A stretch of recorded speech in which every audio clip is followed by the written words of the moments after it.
Един слънчев следобед Анжи и Валерия се връщали от училище. Раниците им подскачали весело по гърбовете, а двете момичета си говорили за урока по музика и за любимите си песни. По пътя, до една ограда, те забелязали малко рошаво кученце. То треперело и изглеждало самотно.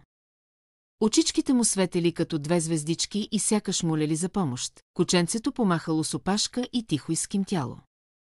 Момичетата му дали малко вода от бутилката си и то веднага оживяло. Решили да го заведат у дома, докато намерят стопаните му. На следващия ден закачили обяви и питали съседите. Никой не познал кученцето, малкото кученце бързо се почувствало у дома.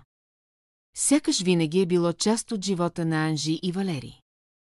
То тичало след тях из двора, подскачало около краката им и непрестанно търсело внимание.